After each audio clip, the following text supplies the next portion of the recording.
jirtan hundi keessa rabbiin kaatimaa kiyyaa akka muzammil nan godhin jedhi du'aa'ii godhadhu wallaahi billaahi mucaa waan sobu see habar ima salban sanuu akka sirkaatitti maqaan nyaate mucaan maqaa sirkaa himate takkaa kiristaan muslima irraa nama sirkaa nama kiristaana ta'e nagare nama amantaa ofiirra wareegamu malee dhiira meeqa amantaa kanarraa itti dhabne obboleesso nama meeqa itti wareegame amantaa kana keessatti a'uuzu billaahi mina shayxaan rajiimi aboo muzammil wallahi maqaa akkana jiru kana baatee gurbaan kun iman nyaate maqaa ibade salphanne barana la ilaha illallah la ilaha illallah astaghfirullah alazim abo amalle rabbin si haqa jelchu wallahi kaluu jirta rabbin si haqa jelchu waan sin jennu qabnu kaluu jirta hiriya kiya rabbin si haqa jelchu afaan itti waasin jedhu qabu abo rabbi si haqa jelchu gurbaan nana ima salphanne hundi keessa koppilik share godha asliin dhufe dhiifama godhuufi hundi keessa asliin gabbayee dhiifama godhuufi qaba gurbaa kana asli abaare ramadaana kana bahu jedhe gurbaan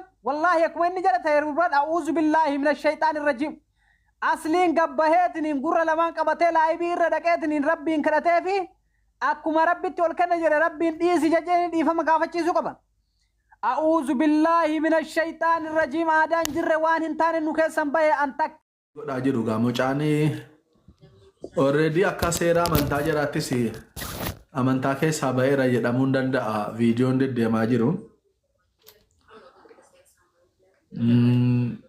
amantaa isa kana immoo cunqursaa tokko malee ofumaa barbaadeetan itti amanuu barbaade jedheera eegaa fedha isaa ta'e immoo gaa gooftaa fudhachiisuun immoo dirqama keenya dirqama keessanii kanaafan seedhaa jedhee bilbilaan biizii godhaa jiru yoo as deebi'e ammasitti carraa kana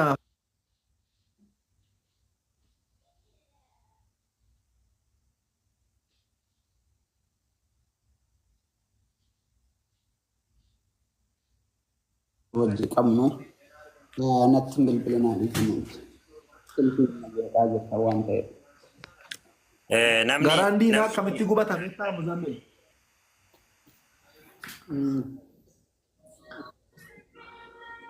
Yesus gooftaadha jedhee meel tokko gubi garaa jira kanuma dadhabu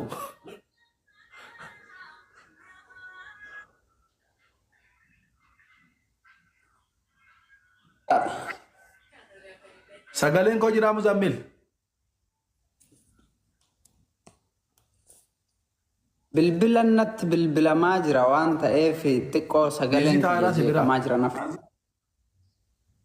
silkiidhaan na jeeqaa jiran maal jette mee awwale Yesus gooftaadha jedhiin al tokko Yesus gooftaadha Ameen Moonetti fufi bakka xomoriif wanti nama mudatuun beekamu Muzammil nagaan siif haa ta'u gooftaa kana amanachuu barbaaddaa fi awwaleen na galchee nagaama sagaleen ko hin dhaga'ama gooftaa kana akka amanattuuf namni qarshiitiin si geessu sossobee jaalala shamarraniin namni si sossobee doorsisa adda addaa namni sirratti gaggeesse hin jiru mini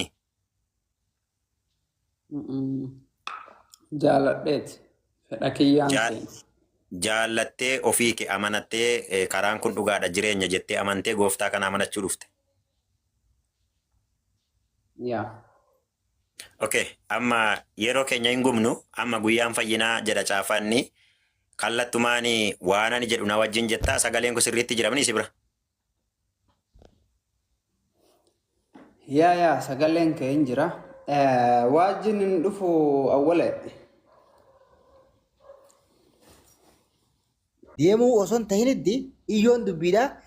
Karaatti deemte kana namichi keessa jiru namni keenya ni kadhataaf atuu kadhachaa turte. Maaliif yaa Rabbi uummata kana kagartee amantiin isaanii bakka malatti obboleeyyan kiyyaa bakkaan an jaaladhu kanatti yaa Rabbi fidiyattee takka nama du'aa hin goone ati imma.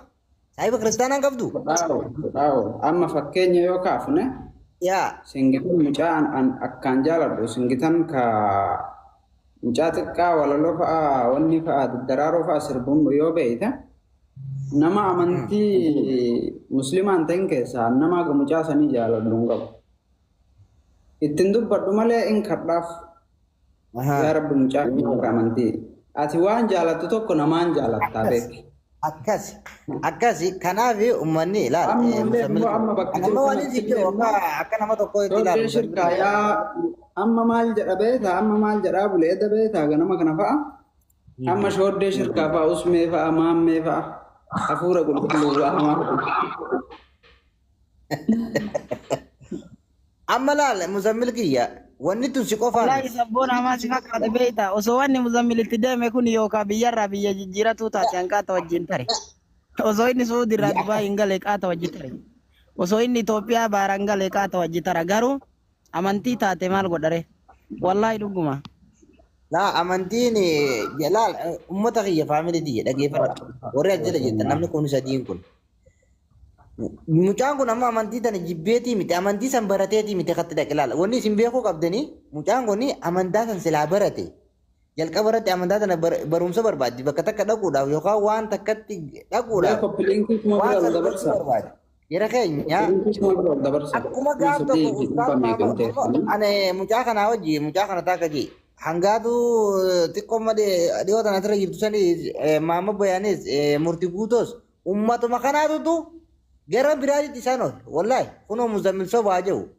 barateen dhayin immoo muzammil naaman ijoollumate jedhanaa koomantii tanaa fi bakka inni jirutti arrabaan zaama mashaqqaa godhe immoo mucaa kanaas ummata kiyyaa namni hogguu namarra guddate paawora namarra godhate sammuu nama tokkoo ni galabbata namni hin jijjiiramu. Miidiyaa kanarra waggaa meeqa jirra dhaggeeffadhu sabboona anillee atillee akkuma namni si jaalatu jiru namni si jibbu jira. Akkuma namni si arrabsu jiru kasi faasi. Arsantii dhibba keessaa muzammil hawaasni guutuun na jaalachuu qaba jechuun dandeetti. Yaada takkatti tanuma dubbisa. Ayyadu. Wallaahi lazim an dhugarra dhaabadhee dhugaa yoo haasa'e an osoo addunyaan tuni guutuun na jibbuu miti yookiin natti wacuu miti. Oyitee takka keessa duudde achi ol danfaa jiraatte. Kaayoo fi karoora qabu san nama hamma firee xaafii kana gadi hin dhiifnedha. Kaayoo kiyyaa fi karoora kiyya irratti nama du'uudha. Fakkeenyaaf amma hin arga yeroo baay'ee abaarsaa ebaluutti akkas godhe. Yaa kii namni amma keeriisaa kamiinsi abaaree namni amantii si jijjiirsisuu danda'a. Amma saayikoo akkasii sanillee dhiisa. Saayikoon akkasii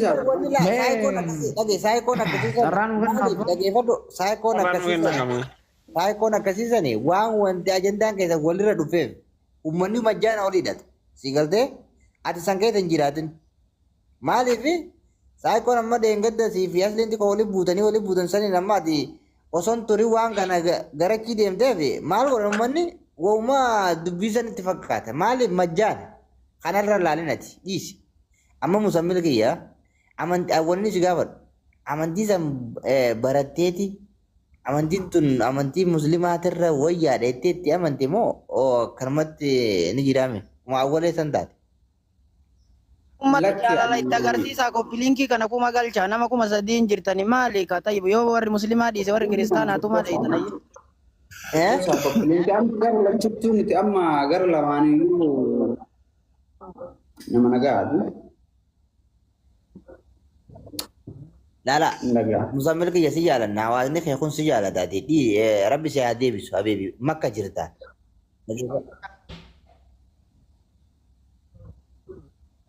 Mee aanaa wala sinasi dursaan dubbadhee sin dala bu'aa bu'an.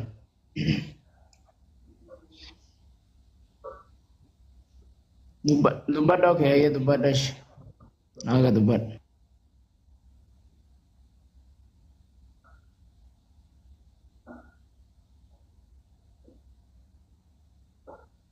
Amantaa keessa deemuunis keessa taa'uunis waanuma jiru rakkoo miti. Amantii keessa deemuunis rabbiin islaamummaa abbaa ofii jaalatee fi nama ofii barbaade qofaa kenna. Itti kadhatanii islaamummaa keessatti nama deebisuu fi kadhatanii islaamummaa nama fiduun hin jirtu. Amantiin protestaantii inni filatee deeme kunis isaaf agartee amantii gaarii ta'ee itti mul'ate yoo deemu taate obboleessa keenya akka obboleessaatti qajeellumarraa dalga gorte deebii jedhanii karaa haqiiqaa itti garsiisuun weel waan jiru. Garuu immoo rabbii jedhi jedhanii luka jalatti jiguu fi nuti si jaalannaa si wajjin akkas taane jechuun amantii islaamummaa keessa illee waan jiru natti hin fakkaatu. Rabbiin nama ofii barbaade guyyaa ofii barbaade qajeelcha. Ulee rabbiin jallise namni qajeelchuu hin danda'u. Ulee rabbi qajeelche namni jallisuu hin danda'u. Muzammiliin amantiin kun amantii gaarii ta'ee itti mul'atee kadhaqu taate bakka inni dhaqe sanitti hiriyyummaa kaleessa waliin qabaate waan inni amantii jijjiirateef hiriyyummaan isaan baddu. Waan inni islaamummaa keessaa ba'eef hiriyyummaan kaleessa walii qabdu suniin hin baddu. Yaanni kee yaada gabaabaadha. Amma fakkeenyaaf namni wal kadhataa jiru hin jiru. Eenyumtuu daa'imni hin beeka akka amantii kana keessa yoo hamba'e hamma firee xaafii irraan hir'anne namni wallaaleen jiru. Ijoollee waan na jaalattuuf waan hiriyyummaa dhugaan hin qabdu. Amma musammil jira. Amma namoonni Mee sabboona waa takkan irra deddeebitee dubbataartanii waa takkan dubbadhaan ina musammil maal beektaa? Jara kenna Oromummaa walitti qabna. Amantiin kan abbaati dhugaartuu walitti dubbanne. Bara mucaan kun Amaaraan taane dhugaa siif hima. Amantiin Kiristaan illee kan kan Oromooti. Musliin illee kan Oromooti. Oromoo amantii kan lama walumatti qabate galee. Kanaafiyyuu waan akka diinatti ammamuutu ilaalcha biraatti fudhatamee namoonni iddoo asii jechuuf argaa hin jiran. Ana akka kootti dhugaa siif hima. Muzammilii yoo kanatti jiraattu amma wallaalaa ammaammoo ijoollee siif fakkaatee miti galee. Nama guddaadha nama beekeetu ammaamootu kaayyoof waa hunda isaa beekudha. Seera nama ofuu hubateedha. Karaa isa baasu fi isa baasne nama beekudha. Eenyumaa ta'ee. Laakiin immoo akka nama kaleessa gargitee kasi ajjeesii fi haara keessa jala ajjeeseetti warroon ilaaltan ilaalcha qabdan ani keessa hin jiru isin jechuu barbaade walumaa galatti. As bilbilatti jedhii tokko sagaleen kusitti dhaga'amutti. Waan ani jiru na wajjin jetta gooftaa Yesuus. Gooftaa Yesuus Galanni siif haa ta'u. galanni siif haa ta'u. Ati Waaqayyoo kooti. Ati Waaqayyoo kooti. Ati gooftaa kooti. Ati gooftaa kooti. Ani amaneera Ani amaneera akka ati duute. akka ati duute. Anaaf jettee Anaaf jettee du'a akka kaate. du'aa akka kaate. Mirga abbaa akka jirtu. Mirga abbaa akka jirtu. Deebitee dhuftee akkana fudhattu. Deebitee dhuftee akkana fudhattu. Nana manaa Nana manaa waaqummaa kee. waaqummaa kee. Jireenya kennuu kee. Jireenya kennuu kee. Ati karaadhaa. Ati karaadha. Ati dhugaadhaa. Ati dhugaadha. Ati jireenya. Ati jireenya. Karaan, Karaan dhugaan, dhugaan jireenyi jireenyi malee hin jiru. si malee hin jiru. Karaan ergamoota warra kaanii Karaan ergamoota warra kaanii karaa sobaati. karaa sobaati. Ansi amaneera Ansi amaneera hadisaaf atisaaf quraana quraana ganeera. ganeera. Maqaa koo Maqaa koo galmee bara baraa irratti galmee bara baraa irratti naaf caafi. naaf caafi. Cubbuu koo naaf dhiisi. Cubbuu koo naaf dhiisi. Maqaa abbaatti, Maqaa abbaatti, maqaa ilmaatti, maqaa ilmaatti, sadan waaqa tokkoon. sadan waaqa tokkoon. Ameen. Ameen. Wow. Haleluuyaa. Wow. Baga gammaddee siin kadhadhaa. Siin kadhadhaa. Siin kadhadhee ka'ee obboloonnas jiranii baga gammaddee siin jedhu siin kadhadhaa. Harka kee tokko adda kee irra kaayitu siin kadhadha Waaqayyoon. Eeyyoo. Gooftaa Yesuus galanni siif haa ta'u. Waaqummaa keef guddummaa kee dhala kanaaf ibsitee gara jireenyaaf gara dhugaatti waamtee gara daandii keetti situ waame situ simate situ fo'atee eenyu waamicha kee malee gara jireenyaa dhufuu hin danda'u. Waan ati gargaarteef waan ati eegdeef galgala kana dhalli kun abbummaa kee irratti moosisee biyya lafaaf cubbuu seexanaaf hojii dukkanaa ganee gara jireenyaa gara dhugaa gara karaa isa ta'e gara waaqummaa kee dhufeera ati dhugaa ati jireenya ati karaadha dheesitti amanateera maqaan kee eebbifamu saa kanaa kaasee ari'atamni lolli darbuuf amma du'a lubbuutti illee yoo ta'e wanti isarraa adda sirraa adda isa baasu akkan jiraanneef mana keetti jabaate akka dhaabbatuuf si kadhadheeraanii maqaa gooftaa koo Yesuus Kiristoosiin saa kanaa kaasee humni lola irratti banu jireenya isaa irratti lola kan banu barasaaf karaa isaa irratti lola kan banu irraa kan hafe haa ta'u ayyaanni kenni jabeessi nama dhaabu isarra haa jiraatu golgaa fuura keen isa dhoksi ari'atamni isa hin danda'in maqaa gooftaa Yesuus Kiristoosiin karaa namaa karaa adda addaadhaan ari'atamni irratti banamu saa kanaa kaasee nu harkaa bee jedhee lolli irratti banamu humna maqaa keen irraa kan diigame haa ta'u baraaf baroota keessatti jabeessi isa dhaabii isa wajjin ta'e isa golgee isa dhoksi maqaa gooftaa koo Yesuus Kiristoosiin waaqa gaditti lafaa olitti maqaan ittiin fayyan tokkicha maqaa Yesuus Kiristoos qofaadha jedhamee akka caafame maqaan kee kun abbummaaf guddummaan isaa irratti haama'u dukkana jalaa isa dhoksi sa'a kanaa kaasee karaa adda addaatiin ari'atama irratti banamu hundumaa akka dandamate dhaabbatuuf miila isaa jabeessi dhaabii kanan dubaan goota si haa galatu maqaa gooftaa Yesuus Kiristoosiin jedhii abbaa ameen. Eebbifame boleessa koo si jaallanna guddaa baay'ee si jaallanna faarfattuu seenaa drop nagaa gaaffaa gammachuu keessaan ibsaa fi eebbifama. Yesus barbaraan kan eebbifame haa ta'u. Haleluuyaa. Galanni Kiristoosiif haa ta'u. Egaa obboleessa keenya baga gammaddee baga Kiristoosiin jaallatamte. Egaa akka jedha dubbiin sagalee Waaqayyoo lubbuun tokko gara gooftaatti yoo dhufte ergamoonni Waaqayyoo hin gammadu jedhama. Maqaa Yesuusiin baga gammaddee baga gara gooftaatti dhufte. Egaa Waaqayyoon baga si jaallate baga kan Kiristoos taate beektonni lafarraa hin darbu gurguddoonni lafarraa hin darbu inni hin dabarre inni jireenya bara baraa kenna.